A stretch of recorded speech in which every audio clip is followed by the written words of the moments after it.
दिल्ली के लोग दहशत के माहौल में जी रहे हैं। उन्हें पता नहीं कि कब किसके साथ क्या हो जाएगा। तो पिछले कुछ दिनों से कई दिन मैं कुछ नहीं बोला। मुझे लगा स्थिति सुधर जाएगी और ये एक ऐसा मुद्दा नहीं है जिस पर राजनीति होनी चाहिए। लेकिन जब स्थिति बद से बदतर होती जा रही है और खुलेआम दिल्ली के अंदर सड़कों के ऊपर गोलियां चलने लगी हैं, ऐसा लगता है कि गैंगस्टर्स ने दिल्ली के ऊपर कब्जा कर लिया है, तो मुझसे चुप नहीं रहा गया और मैंने दिल्ली की कानून व्यवस्था को लेके सवाल खड़े करने चालू किए। मैं नांगलोई गया। नांगलोई में एक दुकान वाले के दुकान के बाहर 2 मोटरसाइकिल पे सवार व्यक्ति आए और उन्होंने धुआंधार गोलियां चलानी चालू की। मैं नांगलोई गया। मुझे नांगलोई जाने से बीजेपी का कार्यकर्ताओं ने रोका। मुझे रास्ते में रोक दिया, मुझे जाने नहीं दिया, पता नहीं क्यों। पूरे दिल्ली के अंदर आज बिजनेसमैन डर के माहौल में जी रहा है। उसे फिरौती की कॉल आती है। अगर वो फिरौती नहीं देता तो थोड़े दिन के बाद उसके दुकान के सामने शूट आउट हो जाता है, एक मैसेज देने के लिए, संदेश देने के लिए कि अगर तूने नहीं किया तो तेरे साथ कुछ भी हो सकता है। आज बिजनेसमैन को ये नहीं पता मैं सुरक्षा के लिए कहां जाऊं। कल मैं पंचशील एनक्लेव गया। पंचशील एनक्लेव में वो एक तरह से देश का, दिल्ली का सबसे पॉश एरिया माना जाता है। वहां पे 64 साल के एक बुजुर्ग की निर्मम हत्या, चाकू गोद के उनकी निर्मम हत्या कर दी गई। सीनियर सिटीजन्स जो हमारे दिल्ली में बहुत हैं, बहुत सारे ऐसे बुजुर्ग हैं जिनके बच्चे बाहर चले गए पढ़ने के लिए, नौकरी करने के लिए, अकेले रहते हैं, वो आज दहशत के माहौल में जी रहे हैं। दिल्ली की महिलाएं दहशत के माहौल में जी रही हैं। कभी किसी के साथ ईव टीजिंग तो रोज का ही काम है, लेकिन कभी किसी का अपहरण हो जाता है, मर्डर हो जाता है, गैंगरेप हो जाता है। आज महिलाएं दहशत के माहौल में जी रही हैं। आज मैं तिलक नगर जा रहा हूँ। तिलक नगर 2 दुकान वालों से मिलूंगा जिनकी दुकानों के बाहर शूट आउट किया गया। मैंने सोचा था ये सारे मुद्दे उठाऊंगा तो एक उम्मीद थी कि अमित शाह जी,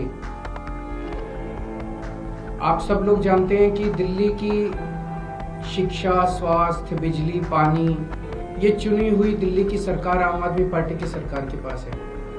लेकिन दिल्ली की सुरक्षा, दिल्ली की कानून व्यवस्था, दिल्ली के लोगों की सुरक्षा जो है वो केंद्रीय गृह मंत्री के सीधे अंडर में आती है, अमित शाह जी के अंडर में आती है। तो मुझे उम्मीद थी कि मेरे मुद्दे उठाने पे अमित शाह जी कुछ कार्रवाई करेंगे। अमित शाह जी बलात्कारियों को पकड़ेंगे, अमित शाह जी गैंगस्टर्स को पकड़ेंगे, अमित शाह जी पुलिस को बोलेंगे कि इस तरह की घटनाएं अब नहीं होनी चाहिए। अमित शाह जी कठोर कदम उठाएंगे, ठोस कदम उठाएंगे, जिससे दिल्ली वासियों को कुछ सुकून मिलेगा। लेकिन इसकी बजाय हमने देखा कि कल मुझ पे हमला करवा दिया गया। मैं पदयात्रा में जा रहा था, मेरे ऊपर एक लिक्विड फेंका गया। वो लिक्विड हार्मलेस था, लेकिन वो हार्मफुल भी हो सकता था। कल हमारे एक एमएलए को गिरफ्तार कर लिया गया। उस एमएलए का कसूर ये था कि वो एमएलए भी इस किस्म के गैंगस्टर्स का विक्टिम था। उसके पास भी फिरौती की और अलग अलग तरह से गैंगस्टर्स की कॉल्स आ रही थी। आज से 1.5-2 साल पहले उसके पास कई सारी कॉल्स आई, जिसकी बाकायदा उसने लिखित शिकायत दिल्ली पुलिस को की कि मेरे पास कपिल सांगवान उर्फ नंदू नाम के गैंगस्टर की बार बार कॉल्स आ रही हैं, मुझे धमकियां मिल रही हैं, मेरे परिवार को धमकियां मिल रही हैं, मुझे उनसे बचाइए। मैं उनके एक कंप्लेंट, आप उनकी कंप्लेंट सुनोगे तो आपका भी दिल पसीज जाएगा। जो उन्होंने पुलिस को कंप्लेन की है, मैं उस कंप्लेन के कुछ हिस्से पढ़ के सुनाना चाहता हूँ। ये कंप्लेन उन्होंने की है धालीवाल साहब, जो कि स्पेशल कमिश्नर ऑफ पुलिस हैं, उनको कंप्लेन की है। सब्जेक्ट है complaint against Shri Kapil Sangwan alliance Nandu of Nandu gang and his brother for extending threats of life for the purpose of extortion. इसमें वो लिखते हैं ऑन 23 मई 2023, आज से 1.5 साल पहले, I received a WhatsApp call from mobile number so and so and also from mobile number so and so from a person who introduced himself as Kapil Sangwan alias Nandu of Nandu Gang, and in the said call he threatened to follow his commands and dictates, failing which he will kill me and my family. To instill serious fear in my mind, he even disclosed the whereabouts of my son. उसने बताया कि तेरा बेटा इस वक्त यहाँ है, अगर तू हमारी बात नहीं मानेगा तो तेरे बेटे के साथ कुछ भी हो सकता। He even disclosed the whereabouts of my son who is living abroad and also disclosed whereabouts of my other family members. Since then he has called me around 35 to 40 times from the said mobile numbers for the purpose of threatening and extortion. Kapil Sangwan alias Nandu further threatened that he has been giving threats and extortion calls to his potential targets to extract money from them, for which he wants me to act as per his dictates and commands to collect money from his potential targets and hand over to his men. कि फलाने फलाने लोगों से तू पैसे इकट्ठे करके ला और मेरे को हैंड ओवर कर। Since I refused to do so and disconnected his phone, Kapil Sangwan has given WhatsApp call to me number of times and has been pressing for his above said illegal demands and dictates, and has finally conveyed in his last call that he has started extortion calls using my name also. In planning of extortion from his potential targets, Kapil Sangwan wants me to contact his potential targets to convey message of extortion for demand of money and to collect extortion money from his targets. He has also been threatening that if I further refuse to do so, he will instruct his gang members to eliminate me and my family.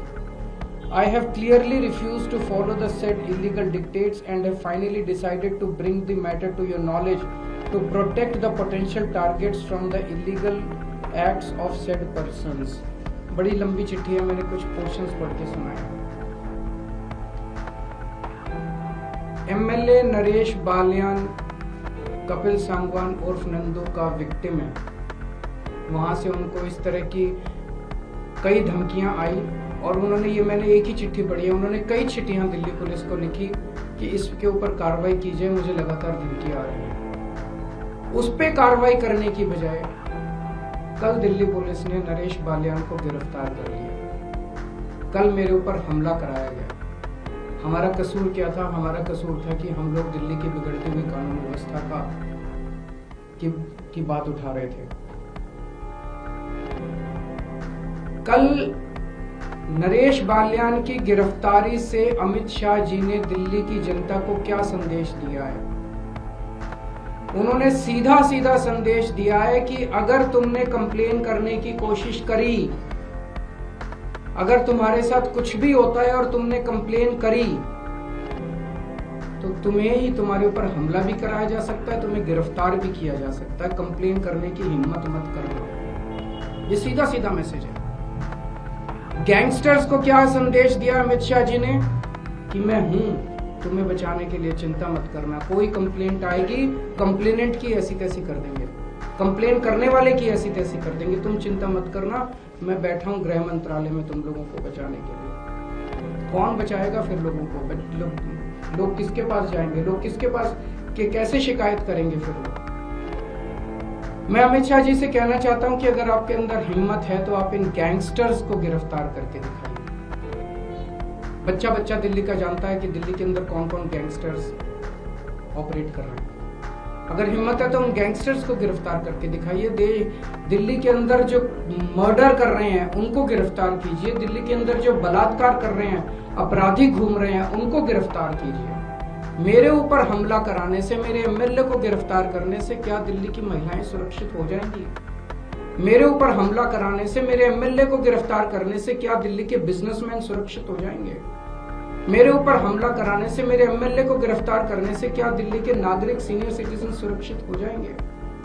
अब दिल्ली की जनता अमित शाह जी आपसे ठोस कदम की उम्मीद करती है।